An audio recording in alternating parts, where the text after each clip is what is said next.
하나님의 뜻을 아는 것으로 채우고 골로새서 1장 9절에서 12절까지의 말씀입니다. 우리도 듣던 날부터 너희를 위하여 기도하기를 그치지 아니하고 구하노니 너희로 하여금 모든 신령한 지혜와 총명의 하나님의 뜻을 아는 것으로 채우게 하시고 주께 합당하게 행하여 범사에 기쁘시게 하고 모든 선한 일에 열매를 맺게 하시며 하나님을 아는 것에 자라게 하시고 그의 영광의 힘을 따라 모든 능력으로 능하게 하시며 기쁨으로 모든 견딘과 오래 참음에 이르게 하시고 우리로 하여금 빛 가운데서 성도의 기업의 부분을 얻기에 합당하게 하신 아버지께 감사하게 하시기를 원하노라. 골로새서 1장 9절에서 12절. 오늘 읽은 성경은 바울의 기도입니다. 이 기도에서 바울은 크게 두 가지를 구하고 있습니다. 하나는 하나님의 뜻을 아는 것입니다. 9절의 말씀입니다. 너희로 하여금 모든 신령한 지혜와 총명의 하나님의 뜻을 아는 것으로 채우게 하시고 두 번째는 하나님을 아는 것에 자라게 하라는 것입니다. 10절입니다. 모든 선한 일에 열매를 맺게 하시며 하나님을 아는 것에 자라게 하시고 오늘은 첫 번째 하나님의 뜻을 아는 것에 관해서 묵상하려고 합니다. 우리 생각에는 하나님의 뜻을 알기보다 먼저 하나님 자신을 아는 것이 순서일 것 같은데 이 성경은 하나님의 뜻을 알라는 말씀이 먼저 나옵니다. 꼭 그런 순서를 의미하는 것은 아니겠지만 그래도 이렇게 쓴 것은 그 나름의 이유가 있을 것입니다. 하나님을 아는 것과 하나님의 뜻을 아는 것, 구태여 추측해보자면 이런 뜻일 것입니다. 하나님을 다 안다는 것은 불가능합니다. 무한하신 하나님을 유한한 인간이 완전히 파악할 수는 없습니다. 어거스틴이 그런 말을 했습니다. 우리가 하나님을 아는 것은 바닷가의 작은 조개 껍질에 담긴 물 정도밖에 되지 않는다는 것입니다. 그 몇 방울의 물과 대양을 채우는 물이 어떻게 비교가 되겠습니까?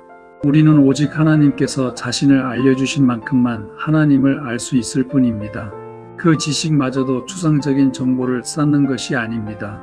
하나님의 뜻을 알고 그 뜻에 순종하는 삶 속에서 자라가는 알미입니다. 그래서 하나님의 뜻을 알고 행하는 것이 하나님을 아는 것과 따로 떼어질 수가 없습니다. 이렇듯 하나님을 알기는 어렵지만 하나님의 뜻은 그렇지 않습니다. 우리가 알아야 할 하나님의 뜻은 이미 성경에 기록되어 있습니다. 이것이 하나님을 아는 것보다 하나님의 뜻을 아는 것이 우리에게 더 먼저인 이유일 것입니다. 하나님은 우리가 그의 뜻을 알고 그 뜻에 따르기를 원하십니다. 하나님을 알라고 하시는 것도 지식욕구를 충족시키려는 것이 아니라 그가 누구신지 알고서 분명히 그의 뜻을 알고 충실히 그 뜻대로 순종하게 하기 위한 것입니다. 그렇지 않으면 하나님을 안다 해도 아무 소용이 없습니다. 관계로 알려지는 하나님입니다. 그런 이유 때문인지 구약 성경에서 하나님께서는 그 자신에 대해 많은 설명을 하지 않으셨습니다. 그저 나는 여호와 하나님이다라고만 하셨습니다. 이것은 하나님과 인간의 차별성에 대한 가르침입니다. 스스로 계시는 이와 피조된 이들 사이의 차별성입니다. 또 다른 경우에는 나는 아브라함과 이삭과 야곱의 하나님이다라고 하셨습니다. 이것은 관계에 대한 가르침입니다. 그 조상들은 하나님을 경험하고 그 뜻대로 순종했으며 하나님과 사람은 그런 관계여야 한다는 것입니다. 그리하여 천지를 창조하신 후 하나님은 아담에게는 동산을 관리하고 동산 중앙의 실과는 따먹지 말라고 하셨습니다. 노아에게는 방주를 만들라 하시고 홍수 심판을 보여주셨습니다. 아브라함에게는 고향과 친척과 아비집을 떠나라 하시고 그의 일생 동안 동행하셨습니다. 모세에게는 애굽으로 가서 이스라엘을 인도해내라 하시고 10가지 재앙과 광야의 기적을 보여주셨습니다. 이렇듯 하나님은 그를 처음 만나는 사람들에게 자신의 차별성과 함께 반드시 그에게 순종해야 할 뜻을 알려주셨습니다. 하나님과 인간의 관계는 이처럼 인간이 하나님의 차별성을 알고 그의 뜻을 알아 그 뜻에 따르는 것으로 본격적으로 시작됩니다. 거듭된 순종으로 그 관계가 지속되고 깊어집니다. 그 하나님과 다양한 방식으로 만나게 되고 소통과 교제가 일어나며 그의 역사를 보게 되고 성장이 일어납니다. 그러한 것들이 하나님에 대한 온전한 지식으로 축적되어 갑니다. 하나님이 누구신가 하는 것은 말로만 가르쳐지는 것이 아니라 하나님과 사람 사이에 이루어지는 관계를 통해서 하나하나 알려지는 것입니다. 마찬가지로 하나님과 인간의 악연은 인간이 하나님의 뜻을 알지 못하거나 알고도 행하지 않는 데서 시작됩니다. 애굽을 나온 이스라엘과 같습니다. 또 하나님의 뜻을 행하는 데 성실하지 못하거나 태만할 때 그 관계는 깊어지지 않습니다. 가인과 같은 경우일 것입니다. 그러므로 우리가 하나님과의 관계에서 가장 먼저 할 것은 그의 뜻을 아는 것입니다. 그 뜻을 행하는 것입니다. 지속적으로 성실하게 행하는 것입니다. 예수님은 이렇게 말씀하셨습니다. 내가 하늘에서 내려온 것은 내 뜻을 행하려 함이 아니요 나를 보내신 이의 뜻을 행하려 함이니라. 요한복음 6장 38절 말씀. 예수님은 세상의 지혜나 인간적 욕망에 마음을 빼앗기지 않으셨습니다. 그분의 관심은 오직 자신을 보내신 아버지의 뜻이었습니다. 요한복음을 보면 예수님은 마치 자기 뜻이 따로 없으신 분처럼 말씀하십니다. 나의 양식은 나를 보내신 이의 뜻을 행하며 그의 일을 온전히 이루는 이것이니라. 요한복음 4장 34절 말씀. 이것이 예수님의 삶이었습니다. 그의 뜻을 행하는 것이 어떻게 예수님의 양식이 됩니까? 어쩌면 그의 나라와 의를 구하면 이 모든 것을 더하시리라는 말씀과 동일한 맥락이 아닐까 생각합니다. 예수님 안에 하나님이 그토록 분명히 임재하신다면 그보다 더 관심을 끌 일이 세상에 무엇이 있겠습니까? 믿는 이들이 하나님 외에 다른 데 한눈을 파는 것은 그만큼 하나님이 그에게 아직 분명하지 않기 때문일 것입니다. 종교개혁자 마르틴 루터가 소개한 책이 있습니다.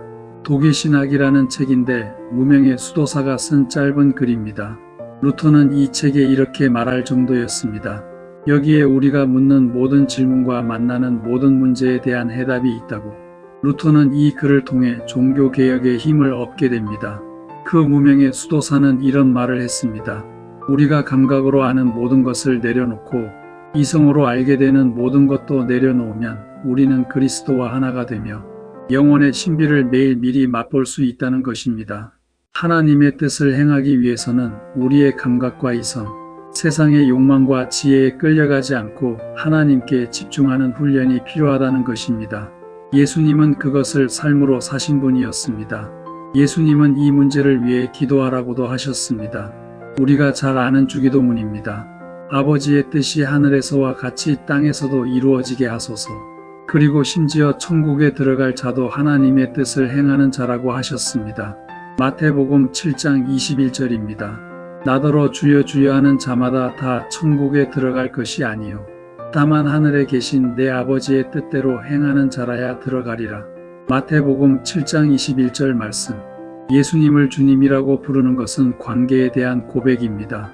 예수님은 나의 주인이시고 나는 주님의 종입니다. 라는 관계입니다. 그런데 기독교가 세상의 종교 중 하나로 전락하면 이 모든 것이 아무 내용 없는 허울이 되어버립니다. 예수님을 내 주인으로 인정하지 않으면서도 주님이라고 부를 수 있게 된다는 것입니다. 엄숙한 고백이 아니라 종교의 상투어가 되는 것입니다. 이것은 예수님이 빌라도에게 사형 선고를 받은 후 로마 군인들이 조롱한 것과 다름이 없습니다. 그 군인들은 예수님을 그들의 왕으로 모실 생각이 없으면서 왕이 걸치는 홍포를 입히고 가시 면류관을 치우고 손에는 갈대호를 들려주고 그에게 침을 뱉고 뺨을 때렸습니다. 예수님이 경계하신 것이 바로 이것입니다. 말로만 주여 주여 한다고 해서 진심으로 그를 주님으로 모시는 것이 아니라는 것입니다. 그 사람의 행동을 보라는 것입니다. 하나님을 하나님으로 알고 그 하나님의 뜻을 알려고 하며 그 뜻을 성실히 행하려고 하는가? 그것이 진짜 고백이라는 것입니다. 그러나 주님은 우리가 거짓된 입술로만 머물기를 원하지 않으십니다. 우리를 책망하시는 것은 우리를 버리기 위해서가 아니라 다시 참된 관계 안으로 부르시기 위해서입니다. 말과 삶의 간격을 보게 하시고 그 간격을 좁혀가는 것이 바로 하나님의 뜻을 행하는 삶이라고 하시는 것입니다. 이처럼 예수님은 당신부터 하나님의 뜻을 행하시는 데 집중하시고 또 거기에 모든 것을 거셨습니다. 십자가에 오르시는 것까지도. 이렇듯 우리도 먼저 하나님의 뜻을 알려고 해야 합니다. 성경을 읽을 때도 성경 전체를 통째로 파악하겠다는 것보다 그 가운데서 지금 나에게 주시는 그분의 뜻을 알려고 해야 합니다. 말씀을 들을 때에도 나를 향한, 우리 교회를 향한 그분의 뜻을 찾아야 합니다. 그의 뜻을 알아야 순종도 할 수 있습니다. 그분의 뜻을 모르면 순종도 할 수 없습니다. 하나님의 뜻은 예수님처럼 십자가에서 생명을 드리는 크고 두려운 뜻도 있지만 작게는 수가의 여인처럼 그에게 물 한 그릇을 드리는 일이기도 합니다. 기도하지 않는 이들에게는 기도를 시작하는 것이 하나님의 뜻일 수 있습니다. 성경을 읽지 않는 이들에게는 성경을 진지하게 읽는 것이 하나님의 뜻일 수 있습니다.